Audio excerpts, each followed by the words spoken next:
Welcome to Jesus Calling for September 27th. Relax in my everlasting arms. The scripture is Deuteronomy 33:27 and Psalm 27:13-14. Let's look those up. Deuteronomy 33, the chapter title is Moses Blesses the Tribes, and he's going through each tribe and blessing them. And let's get down to 27. The eternal God is your refuge, and underneath are the everlasting arms. He will drive out your enemy before you, saying, "Destroy him." So Israel will live in safety alone. Jacob's spring is secure. Psalm 27, there's a lot of great verses. I'm going to start at verse 1 to give you just a couple verses here. The Lord is my light and my salvation. Whom shall I fear? The Lord is the stronghold of my life. Of whom shall I be afraid?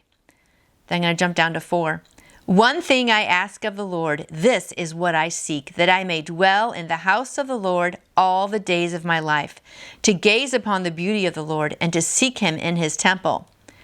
Okay, now I'm going to go down to where we're supposed to be, 13 and 14, but those other verses were so great. Verse 13, I am still confident of this. I will see the goodness of the Lord in the land of the living. Wait for the Lord. Be strong and take heart. Wait for the Lord.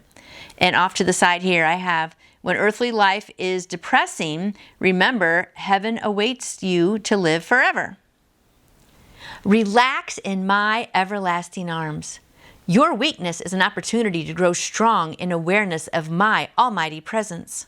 When your energy fails, do not look inward and lament the lack that you find there. Look to me and my sufficiency. Rejoice in my radiant riches that are abundantly available to help you. Go gently through this day, leaning on me and enjoying my presence. Thank me for your neediness, which is building trust bonds between us.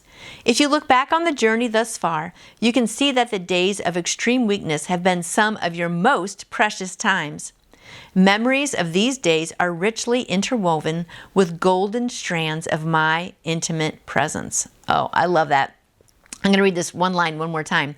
Thank me for your neediness, which is building trust bonds between us. You know, a lot of people think, oh, well, when I become a Christian, everything's going to be great. Well, not so.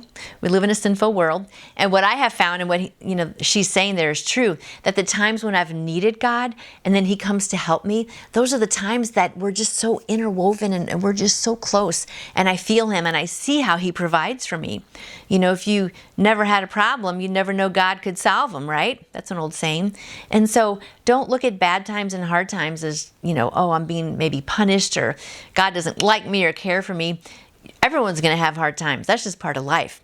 But instead, in those hard times, immediately look up to God and ask for his help. And he is so ready and willing to be jumping in there and helping us out. And then just, like they said, those times just really get impressed on our brain and we remember them. And then the next time you're in a tough situation, you're going to remember, God came to my rescue. He interwoven his life with mine. He helped me out.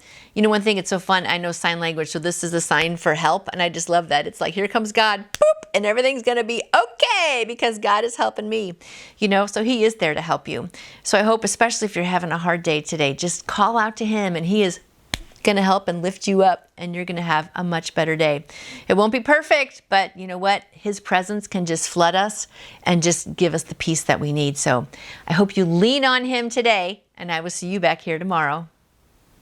You can order your own Jesus Calling devotional book by going to jesuscalling.com. And I would love to answer any questions you may have about faith in Jesus. Just email me through my website, nancyjoytoyou.com. And I hope you go out and shine for him today. See you tomorrow.